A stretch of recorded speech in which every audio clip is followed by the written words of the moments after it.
Alors, que pensez-vous de la télé-réalité? Alors qu'est-ce que j'en pense? Pas nécessairement du bien, enfin je trouve que on peut se poser la question de ce que ça veut dire. Alors c'est de la télé, oui, de la réalité, ça pose quand même pas mal de problèmes. Et pourquoi ça? Parce que en fait, ce qu'il y a de réel, ce sont les personnages qui existent réellement, mais qui sont totalement mis en scène, et donc on invente tout un tas de dispositifs pour essayer de rendre attractif cette réalité qui n'en est pas une et qui est toujours complètement finalement truquée. Et ce qui est amusant, c'est que le thème principal qu'on voit dans ces émissions-là, c'est finalement le thème de la prison. On est toujours enfermé dans une boîte ou dans quelque chose, ou alors on est plus proche en fait de la forme dramaturgique du huis clos. Parce que c'est un vrai huis clos où on essaye de. On choisit des personnages qui sont issus du réel, mais on les associe pour que ça fasse des éclats, etc. Et le même principe que le huis clos, à la fin, il y a toujours un personnage qui s'élimine. Donc c'est vraiment la forme majeure de la télé-réalité. Alors pourquoi ça fonctionne bien? Parce qu'il y a un désir narcissique de tout le monde finalement.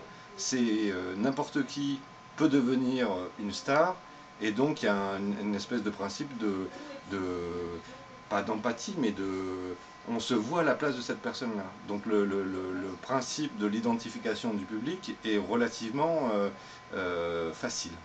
Enfin voilà, ça c'est un des points, c'est un petit peu les ressorts.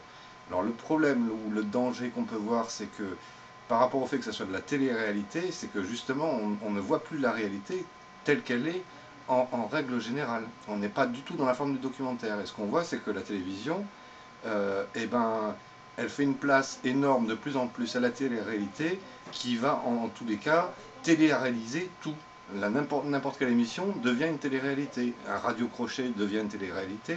Une émission de cuisine se transforme en concours de cuisiniers, etc., etc.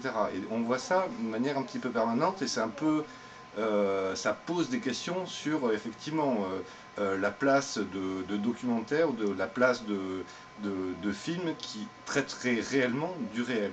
Alors, la télé-réalité, c'est une dramaturgie. Alors, on ne peut pas dire que les films ne soient pas non plus dramatisés. Même un documentaire, il y a une dramaturgie, sinon ça intéresse personne. Mais en même temps, voilà, la question, le point d'interrogation, c'est finalement quel est l'objectif final, et ça répond plus à un désir narcissique qu'autre chose. Donc tout le monde pourrait devenir une star du jour au lendemain. Euh, alors ça peut faire des dégâts chez des personnes qui sont relativement fragiles psychologiquement. Ouais. Parce que tout d'un coup, le fait de connaître le végétariat, après, oui, à la fin de l'émission, c'est terminé, et là, qu'est-ce qui se passe? Donc Voilà. pour vous, est-ce que la télé-réalité a bien une influence sur notre société? Alors, oui, on pourrait dire que, enfin, là, on est dans un phénomène de surmédiatisation. Donc, et la médiatisation, bien sûr qu'elle va influencer, elle influence notre société. En tous les cas, ce qui est clair, c'est qu'elle influence terriblement la télévision, une forme de télévision. D'accord. Donc, quelle influence par retour le public, ça paraît relativement évident. C'est-à-dire qu'on ne vit plus sa vie réellement, mais on est toute personne, son seul but, c'est de devenir une star de la télé finalement. D'accord. Et votre côté, votre point de vue sur les, la réalisation filmotographique, cinéma. Cinématographique ou vidéastique, c'est qu'effectivement, c'est très bien fait. Ils veulent donner l'illusion presque du temps réel, comme si on assistait à la vie des gens 24 heures sur 24. Et on imagine très bien tout le travail qu'il y a derrière pour essayer de rendre intéressant des choses qui ne le sont pas. Donc il y a une mécanique, un dispositif, des moyens qui sont mis en jeu qui sont très conséquents. Et je suppose que si on en voit autant, c'est qu'au niveau de l'audience, ça marche. Donc ça rapporte de l'argent.